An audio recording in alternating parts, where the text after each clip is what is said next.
Hello everyone and welcome back to my YouTube channel with another informative and useful video. So guys, today in this video I'll show you how can you fix iPhone lagging problem after iOS 26 update. So guys, if you have updated your device to the latest version of iOS 26 beta and you are facing a problem that your iPhone is lagging, so today in this video I'm gonna be show you how can you fix it. So watch this video till the end.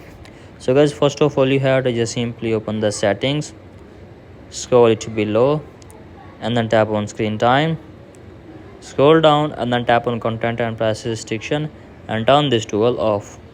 After turning it off you have to just simply go back and then tap on privacy and security and then tap on location services and turn this toggle off.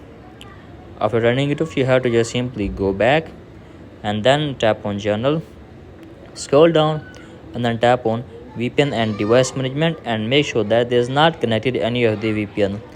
If there is unconnected VPN, then you have to just simply disconnect the VPN and check if the problem is fixed or not.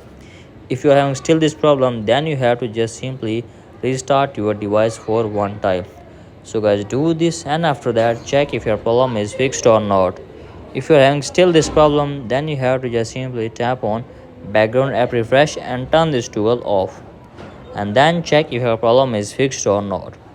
If you are having still this problem, then you have to just simply scroll it below and then tap on transfer reset iPhone and then tap on reset and reset your all setting for one time, and after that hopefully your problem will be fixed. So in this way you can easily fix your problem. So that's it for today's video. Hope this video helps you. If the videos helps you, then please subscribe to my YouTube channel as well. Thank you.